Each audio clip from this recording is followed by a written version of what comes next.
In the account structure class, we talked about account types being the highest level of the account hierarchy in CenterPoint, and the account categories organize the different accounts within the account type. And in this session, we're going to talk about the setup of accounts. Let's go to Setup, Accounts, and then Accounts. Your accounts display in a flat list, and they can be ordered by any column that you have displayed. So currently they're being ordered by the account number, and that little arrow indicates which column is being used to order the list. There are several right-click options when you're working in the account list. One of them is Add Remove Columns. So we could add other columns here that might be helpful in identifying each type of an account. So we can turn on account type, account category, and perhaps account category sequence. When you display additional columns, you can order the list by any one of these columns also. So if we instead wanted to order by account category, what account category sequence is it is assigning a number to each one of the categories to order that list based on how you would expect to see them on balance sheets and income statements. So we have a number assigned to each one of these account categories, and if we ordered it by that column, then it would change the display. If we ordered it by name, it would alphabetize by the account name. And you can change this order as often as you need to.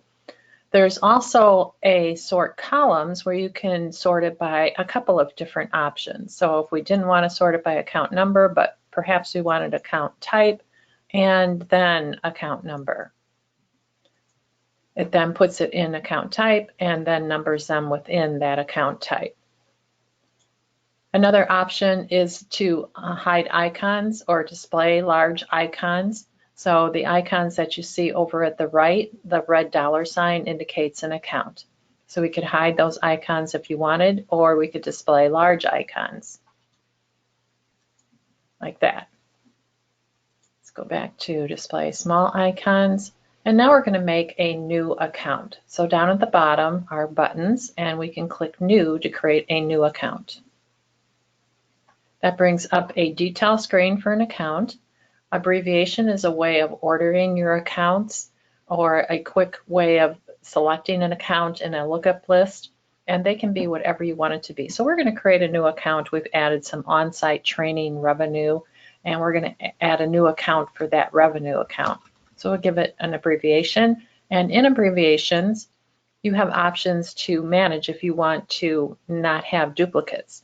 So there's an option for warn of duplicate or no duplicates allowed, and that will just alleviate you having duplicate abbreviations. Or if you don't, if you want to allow duplicates, some users want the same abbreviation on several accounts so that those accounts all come up at the same time when they enter that abbreviation, whatever matches your practice. And then the account number also has an option to warn of duplicate or no duplicates. And we're going to put in our account number, and the formatting that's used in this account number is a preference.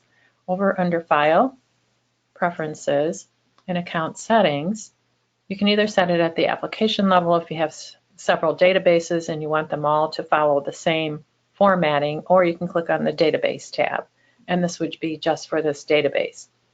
And then we have some account number masks here that have different characters identifying how you want this account number to behave. So in the case of nines, that's a placeholder for up to 4 characters because we have 4 nines, but it's not required to have that many digits. So I could have 3 and it would still allow it. If I had 4 pound signs like this, then it is a placeholder also, but I would be required to have 4. So it would give me a warning before it would let me save that I don't have 4 numbers. And then there are other characters that can be used in that formatting. Or if perhaps you want a hyphen in your account number, let's say had 4 digits and then a hyphen and 2 more digits, you can do that kind of formatting. Whatever matches your structure, or perhaps you need to match to your accountant. So we're going to go ahead and save this. And now we're going to give our account a name.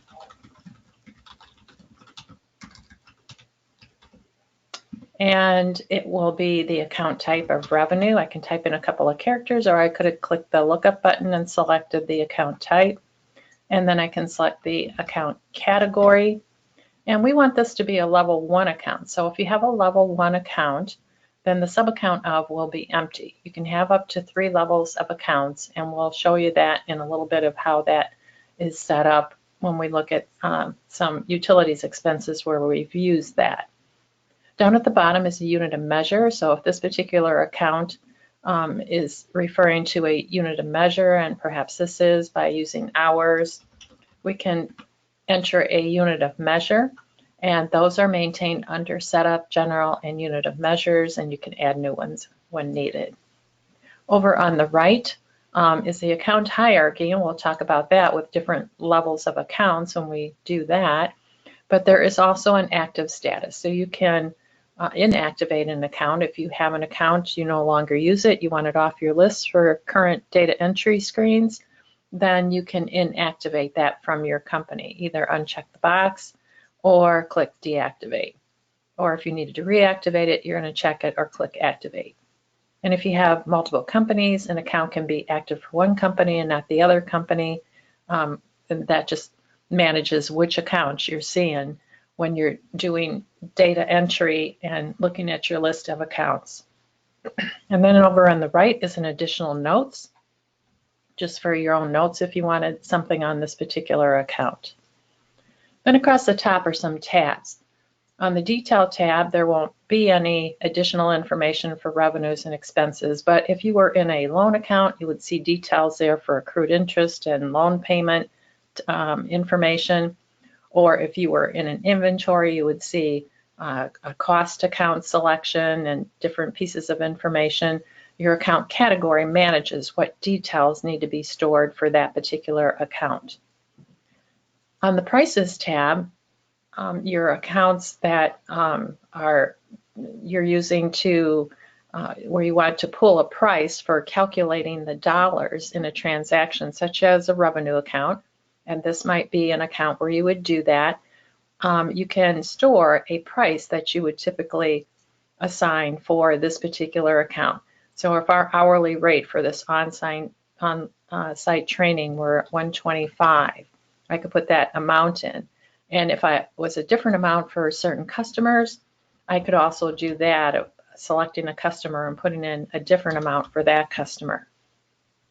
What that means is I'm next going to go jump over to the Templates tab. And if I had a prices on this particular account and I wanted to use that, I would need to use a template that is being told to calculate the quantity times this price. So we talked about templates in account categories, where that's a pattern of telling CenterPoint what needs to be posted in this activity for this account and what details are assigned in that activity. And there are different templates. And so if we, instead of using just DT increase revenue, we might want to use DT increase revenue Q1 price. And what that template would do is take the quantity that you entered of the hours in this case, grab the price, multiply it times that price in order to calculate the dollar amount for that activity. So those are different things that you can do with templates on your individual accounts. Then back on distributions. Distributions is a feature in CenterPoint that will distribute an activity to different profit center, locations, projects, any of those kind of details that you're wanting to maintain. And if you don't know what that specific detail is when you're entering the transaction, but you know overall that you want it distributed to these different pieces, then that's what a distribution will do. And those are created under Setup, Accounts, and Distributions, and there is a separate video for that also. Now back over on the General tab, we're ready to save this account, so we're going to save it, and that added our new account. There are also other buttons at the bottom. You can edit a account at any time, and you can change the abbreviation if the abbreviation's not working for you, or you need a different account number or change the name. You can change any of that your activity is really getting managed by an account ID in the background. And if you change anything on this screen of the abbreviation number or name, or you can even change what category it's in under that account type, all of that activity is going to stay intact with that account. We're going to go back out to the list, and we can delete an account if there's no activity that has been done to an account that was created, or if you are just starting and there's a lot of accounts that were in the new database that you're not going to need, you can highlight an account and click delete. So I could delete this account because I haven't used it. If I had used it, it would come up with a warning and not let me delete it. And then the copy button is here. So we can also create an account by using copy. So if I highlighted an existing account, click copy, that brought in my all the information from that existing account, and I just have to make the new information for the new account.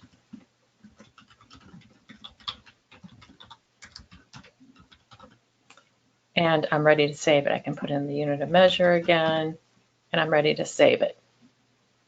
And then combine is another way to clean up your list. If you've created an account and you have a couple of accounts that really represent the same thing and you don't want those extra accounts, you want to clean up the list, then you can use this combine. So I'm going to go up to expenses, and I have an office expense and a supplies expense, and I don't really need the office expense. I can put it into supplies. So I can highlight the account you want to get rid of, click the combine button, and then select the account you want to merge it to, which would be the supplies expense. And when I click OK, we need to verify that's what we want to do. And when you select yes, all the activity that went to office supplies was now merged to the supplies expense. And if I look at my expenses, I no longer see office expense, I just see supplies. So that's another way to clean up that list. Now I want to show you a different way to display this list. Back in our preferences where we set the format, there's also an option to display this account list one other way. So in the account settings and database, account list display, if we display it as a flat list, yes, that's what we're seeing now. But we can also display this not as a flat list, and then we're going to see it based on the hierarchy of your accounts. So I'm going to choose that, now close my accounts and open it back up again. And now I see my account type, my category, and my accounts underneath it. And I can click these little plus signs and minus signs and collapse it, or I can right click and collapse all groups. Then I'm seeing just my account types and I can expand the ones I want. Or I could highlight expenses, right click and expand all groups under expenses. Now I'm seeing all the expense accounts. So that is another way to see your accounts. And if we look down now at the utilities expense, we have an account where we've used different levels. So we have a level 1 of communication expense, but we have 2 level 2 accounts under it, telephone and internet service. If we highlight telephone and go to the detail, now we have an account where we have a sub-account of filled in, and our hierarchy says that this particular account of telephone is under communication expense. If we go down to the next level under internet services, the user also wanted more detail of whether that amount was for internet fees or internet equipment. So if I highlight internet fee and go to detail, now my sub-account is internet service. So my hierarchy is still communication expense as level 1. My level 2 is internet service, but my level 3 is internet fee. So that's how you get your different levels. And this helps in reporting purposes of being able to roll up to the higher level. If I were doing a report on level 1, I would see all of these account activities to communication expense. Or if I were doing it by category, I would see all of these accounts under utilities expense in utilities expense. Whenever you run your report, you can choose what level you want to run it at the time that you're running that report, and you can change levels as often as needed. So it's all in how you want to see that data at that time. The other thing we want to look at is a couple of accounts that have more detail on them. If we expand assets and look at cash, one of our cash accounts, it will have an additional tab of ACH direct deposit. This is what's storing the detail if you're doing direct deposit for payroll or you're doing ACH payments with some of your payments, then your bank information is set up in this ACH direct deposit. So that account category of cash is maintaining having the details for that on those accounts that are under that account category. If we look at an inventory account, we'll see on the detail that this is what is selecting the cost account that gets used when that inventory is sold. It will pull the default cost account. And on inventory, also the unit of measures tab becomes active, and you can have different unit of measures used on one particular account. Perhaps you purchase it in one unit of measure and you sell it in another. For example, maybe you purchase it in tons and you sell it in pounds. Then you can have a conversion, and it will use that correct unit of measure depending upon whether you're purchasing or selling that particular inventory.